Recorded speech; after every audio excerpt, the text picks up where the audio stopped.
Hello' guys, আজি আপোনালোকৰ সন্মুখত মই এটা ব্লগ ভিডিঅ' আনিলোঁ। আপোনালোকে ভিডিঅ'টো চাই থাকিব। এইটো হ'ল নাগালেণ্ডৰ ডিমাপুৰৰ এটা হাইৱে। আজি আপোনালোকক মই জনাব বিচাৰোঁ যে নাগালেণ্ডৰ ইতিহাস জনাম আপোনালোকে ভিডিঅ'টো চাই।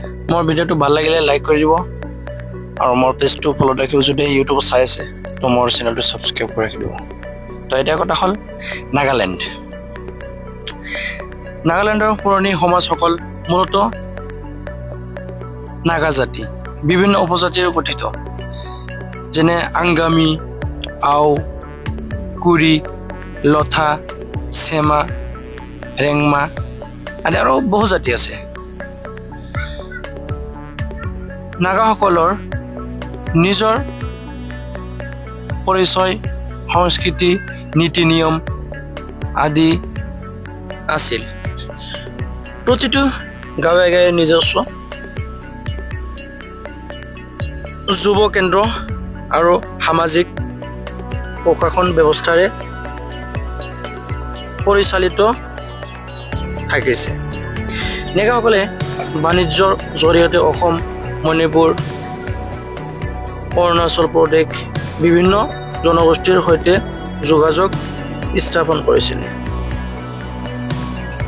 ব্ৰিটিছ শাসনকাল 19তম শতিকাৰ শেষ ভাগ ব্ৰিটিছসকলে 1832 চনত প্ৰথমবাৰ নাগালেণ্ডৰ অঞ্চলত প্ৰৱেশ কৰে। নেগা উপজাতিৰ ব্ৰিটিছ শাসন গ্ৰহণ কৰিবলৈ অনিচ্ছুক আছিল। এইকাৰণে বহু সংঘৰ্ষ হৈছিল। 1881 চনত ব্ৰিটিছে নেগা হিলছ জিলা গঠন কৰি অঞ্চলটোক তেওঁৰ স্বাধীন কৰিছিলে।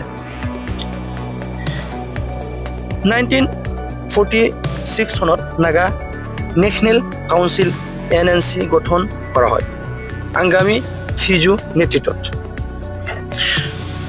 18 আগষ্ট 1947 নেগা দেশ স্বাধীন বুলি ঘোষণা কৰা হয়, যদিও ভাৰত চৰকাৰে সেই দাবী স্বীকাৰ নকৰে।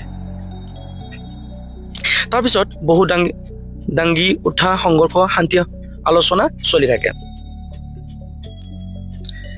ভাৰতৰ অংশ হোৱাৰ পূৰ্বে 1957 চনত নাগা হিলছ টুচাং অঞ্চল মিলাই নেফা গঠন কৰা হয়।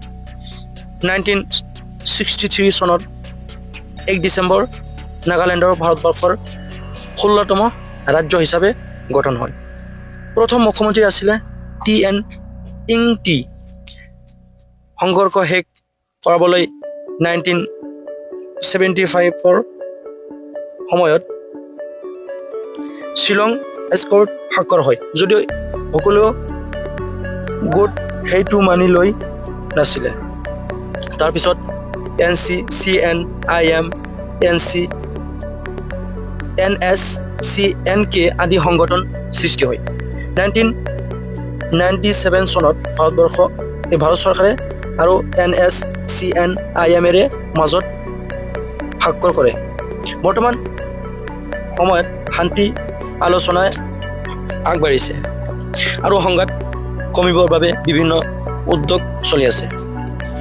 নাগালেণ্ডৰ বহু ধৰণৰ উপজাতীয় সংস্কৃতিৰ সমবদ্ধ, প্ৰতিটো জনজাতিৰ নিজস্ব নেতৃত্ব, গান, পৰম্পৰাগত পোচাক, চিৰাচৰিত উৎসৱ সদায় চলি থাকে।